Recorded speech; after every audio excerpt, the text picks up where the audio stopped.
Реципрочните трговски мерки на Европската Унија против новите царини на сад врз челик и алуминиум денеска стапија во сила.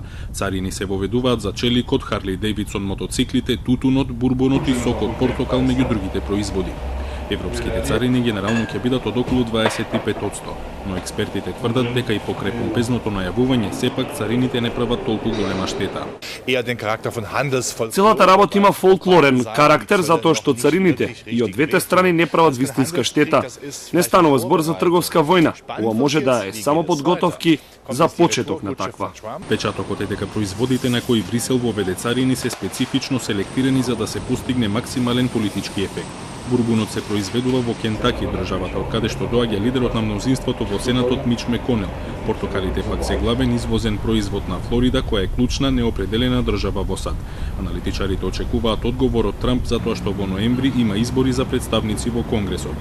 Во производството на сите овие продукти директно учествува главната гласачка база на Трамп.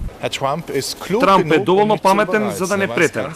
Точно знае дека ако започне трговска војна, американските фармери кои гласаа за него ќе почнат да протестираат, затоа што веднаш ќе сватат ченката и пченицата кои ги произведуваат нема да се продаваат толку добро.